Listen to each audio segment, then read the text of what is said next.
Hi, it's Dave. So I recently watched a video clip from a Joe Rogan interview, and I'll go ahead and link to it in the video description below. But in the interview, the guest was talking about intrinsic versus extrinsic motivation and how, like, what a big difference that can make. And my first reaction was with parenting. And I think parenting oftentimes is the crux of, human development in a lot of ways.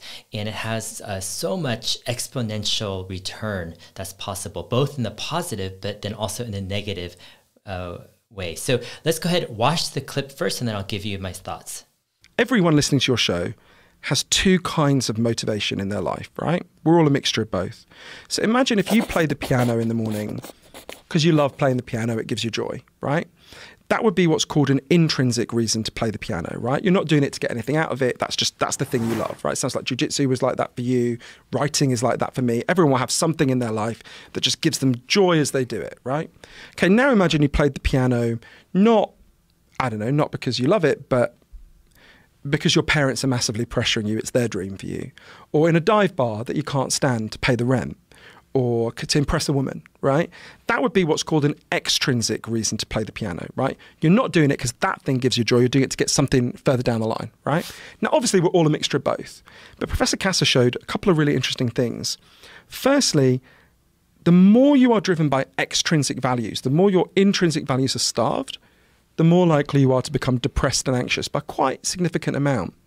He also showed, as a culture, as a society, we have become much more driven by these junk values.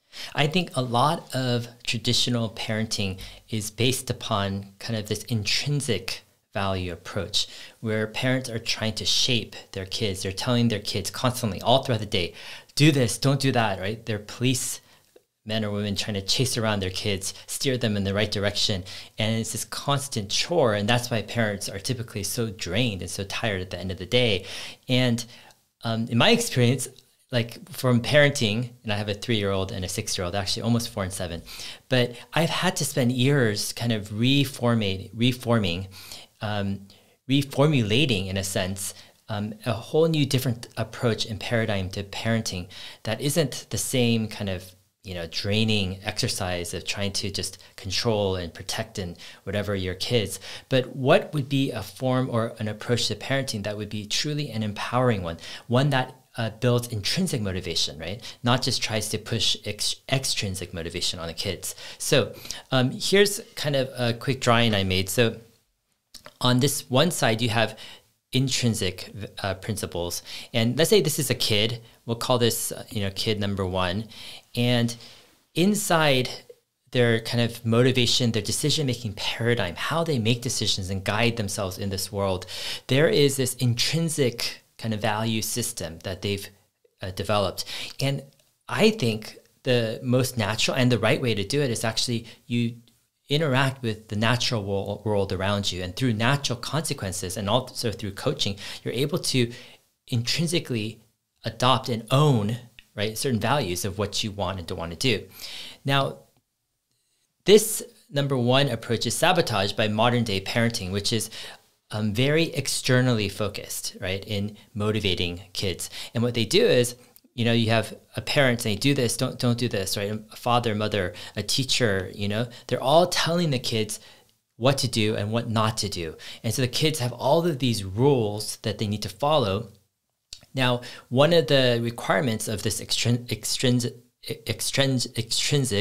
value kind of approach is that you need to have punishments and to enforce these rules, or else they can't be enforced and it'd be pointless. And so you add on kind of punishments. That's how, right, all of this is reinforced. So what are the differences? How can we compare? So this first approach, you have a motivation system that's driven by natural consequences versus punishment and external rules. Right?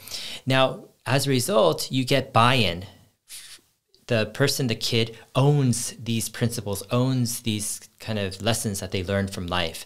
Versus with punishment and rules, you actually get resistance because the kid never really internalizes, right, a lot of these things. There are things that are done to them, right? They break a rule that was made by someone else, a system that's enforced by someone else, the punishment is given to them by someone else, they're not the ones really buying in. Even though they say, I'm sorry, I will obey the rules, they're not really buying in. There's resistance deep inside. In fact, I think sometimes it goes deep inside their psyche, this resistance. It's actually quite profound in a lot of ways. There might be this external compliance and so-called obedience to these rules, but internally, there is the opposite, this in a sense a resentment, that's what forms. The result of this intrinsic side here is you get curiosity and confidence, The child gets excited that he or she is learning about how to navigate, how to operate in this world, learning the principles of discovery and how to create things and do things and build things and create value, etc. On this side, however, the kid learns a lot of fear and timidity, and there is a kind of a lostness, he or she doesn't know what to do or where to go, because the majority of kind of the pressure or the motivation is extrinsic. It's given to him or her by other people and not through their internal kind of compass, I would say. So in a lot of ways, when you look at these two kind of diagrams here, what's happening is the traditional parenting model has in a way sabotaged this whole first, what I think is the natural and most healthiest model, for human and character development. But yeah, our traditional parenting system has borrowed on kind of like this punishment, rules-based system, external value system from I think school and work, etc., and has brought it into the home, where now in the home it's driven by this police system, in a sense, this rule-based system, and kids aren't able to develop the same curiosity and confidence that I think they're supposed to. And you get a whole generation of scared kids, of timid kids who just want to obey and follow, and do what they're told to do, but they're not happy. And that's the whole thing. They're not happy and they're not confident. And I think this is part of the crisis of people that we're seeing today, and it's a result of their early kind of lessons or things that they learned when they were a kid. So, what's the solution here? I think the solution is to build these intrinsic principles, these internal principles. And I think the way you do that is you do that through having life together, Now, you might say you can do it in a classroom, and, I think there's pros and cons, there are certain challenges, because when you're in a classroom especially of a large classroom of 25 or 30 kids, the focus becomes on classroom management, The teacher is just trying to survive and just trying to, get through the day. And so by necessity, there's a focus on rules and punishment. You can't get out of line. The larger the class, the more strict things need to be, just for the sake of keeping order. And that's the environment a lot of our kids live in. Now, if you have a class of 5 kids or something or less, that could be different. But I think in a lot of ways, the best intrinsic kind of values and lessons are learned when kids are let and allowed to live life, And I think there's an extreme, though. If you let your kids live life alone by themselves, you're not leveraging the experience and the lessons you've learned as an adult, and you're not really enabling or helping them speed up their process of learning. Your kids become kind of like the first humans that ever have walked this earth, and they are exposed to a ton of things that they don't need to, in a sense, meaning their speed of learning is so slow, and they could have learned 100 times more or faster, if they would just leverage the experience of previous humans. So in a sense, you as a parent are kind of like the connection of your kid to all of the past generations of Earth, on Earth, all the human experience on Earth. You're connecting your kids with that, and you're expediting, their learning experience compared to what they would be doing just on their own. And in order to do that, I think it requires kind of a walking together in life, a living together. It's not talking down to your kids, but rather it's an exploring things together. It's uncovering life's lessons together. And I think it should be fun. It should be exciting. And one of the telltale signs is it should be filled with wonder, Because you're learning stuff. You're learning the lessons, of generations and of life. And to me, that's super exciting. I think when one sign that, you know, things are going wrong is like when you're not having fun with your kids, when it's a drag, when there's resistance from your kids. I think a lot of that comes from this pushing of rules, right? Pushing of punishment, of a kind of an external moral system, right? That is just like not an internal value system. So a couple things here. I think a lot of times morality and a moral system can be also an extrinsic value or system. And the reason why I say that is because the kids haven't internalized it yet. Right? They don't really believe in it. It's just something that is pushed on them. The best lessons, I think, are the lessons that are learned directly, right? They're learned as the kids experience it themselves and they internalize those lessons, right? All right. All that said, so I want to share and kind of wrap up with this idea I have here. And this idea could be wrong, but when you look back at history, you know, there's been different big revolutions or shifts in history. One of the biggest in recent history has been the shift toward the Industrial Revolution, right? Where you have people from an agrarian kind of background, but now they're all moving to cities, working in factories. You're having these, you know, set work hours and these systems that are more controlled. And as a requirement, people have been working more and more, you know, since then. You would expect like the Industrial Revolution to like free up more time, but you know, like how many more parents are now working, right?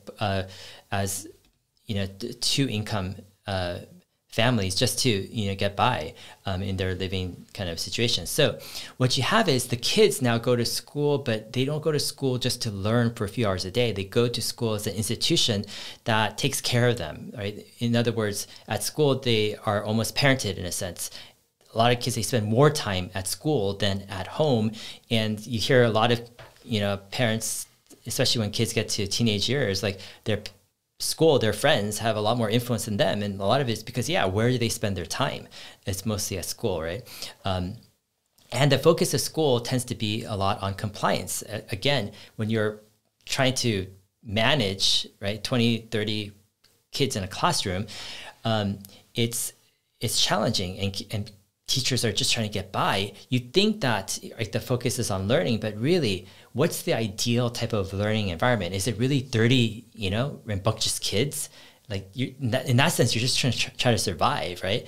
And human or modern society justifies all this, saying, oh, kids need to learn all this so-called curriculum in order to get ready for work, right? And so the whole picture is you get the result of a system that's developed where it's all about external rules and punishment. It's all about being in the system, curriculum, and, you know, all this stuff. And kids lose their intrinsic kind of drive for discovery and learning. And as a result, I think we're developing weaker kids that are more timid, they're more scared, they just want to comply. And, you know, you don't have that, the strength, I think, that that kids have potential for, right? And I think a lot of that is connected, is linked to, and needs to be developed through intrinsic values that kids develop in kind of outside of the system, in a sense. For me personally, I look at my parenting as kind of taking my kids back from the system, right? You know, like even though my kids haven't gone into the system, but I feel like, you know, that's the traditional, the mainstream way. And I feel like for me, it's about taking my kids out and giving them a chance to grow in intrinsic values, right? It's teaching them to discover on their own, to be curious, to have adventures, to become confident. And it's a ton of work. Now, I'm not 100% against like institutions or schools per se. I think they have their role in different ways. And also it's a balancing act, right? A lot of people, you know, they have different needs or different situations, right? And so for each family, I think it's different. But for me, personally, I look at it as my kids are my biggest investment, and their education is actually is extremely intensive, meaning it's not just about them learning math and history or whatever. Like for me, that's not the biggest concern. For me, the concern is, are they going to become strong, independent, curious? Are they going to be driven by, you know, this sense of discovery and wonder and awe of the world? Are they going to be able to create value and share it and care for people in the world? And toward those goals, I'm very sober-minded that it's going to take a ton of work. And I approach it as if they're my best friends, and they are my best friends, because I need that personal kind of perspective in order for me to really enjoy it, right? If it's just like me belaboring to like somehow begrudgingly teach my kids who don't want to learn, etc., like that's not going to be like very exciting. For me, you know, I've learned to kind of take this perspective. My kids are my best friends. I love to hang out with them the most. We enjoy it. We have fun along the way. We learn a ton. And I'm just, you know, kind of shepherding and expediting their learning experience to grow the most intrinsic type of the strongest values, right, and lessons that they can learn. And yeah, I think it's personally one of my best investments, and will be one of my best investments, the investments that I make in my kids and how they will grow, right, their intrinsic values and the values that they hold very dear and strong to themselves. All right, hope this has been helpful. We'll see you guys in my next video. Thanks.